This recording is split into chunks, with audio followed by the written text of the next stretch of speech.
Ha? Ang galing ni Sid na. Matapang ka, diba? Alam ko, ikaw pinakamatapang na bata sa buong mundo.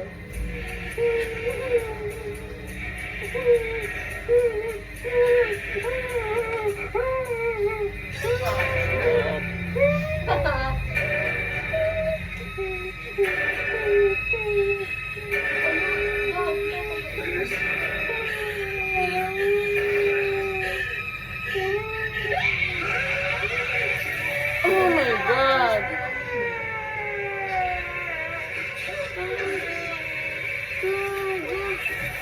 Oh, hindi pa yung naputol na isa mo. Siyempre. Nakamdaman sa mga baboy, di ba?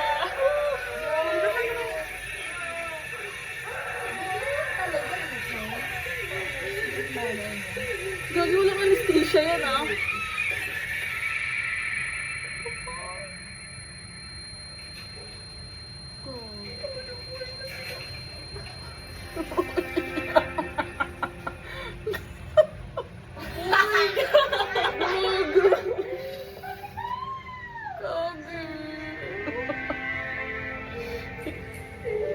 Kita yung pat mo.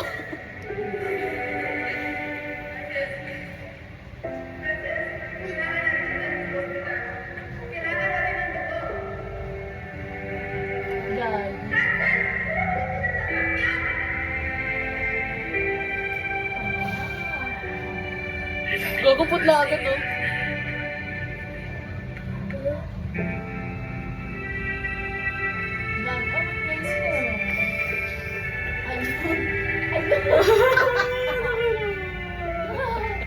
Pinayak ng horror. Pero ano nangyari kay Joshua? Gago, may 11 minutes pa. Si Joshua nasan? Pag ganyan na yung music. Okay yun, Mark. Okay na yun. Sorry. Asa si Papa?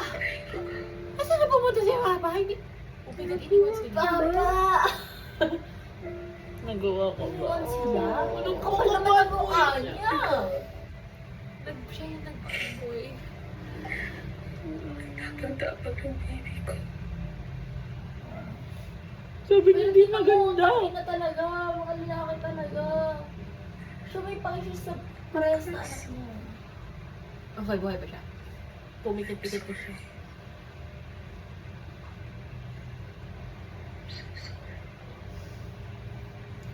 Pero siguro na-realize din ni Iris na parang dahil din sa kanya. Oo. Kasi siya yung nag-aas ng to. Gago yan yung huling sinabi ng nanay niya. Ano gago niya? Pero sorry. I promise hindi kita iiwan. Hindi. Oo, oo, pero sorry. Puro sorry. I promise I'll be back.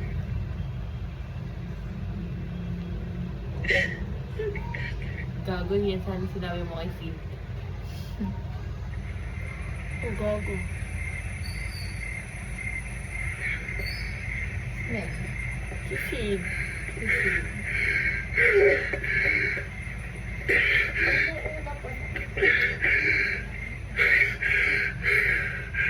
Oh, sino to? Si Joshua. Si Joshua.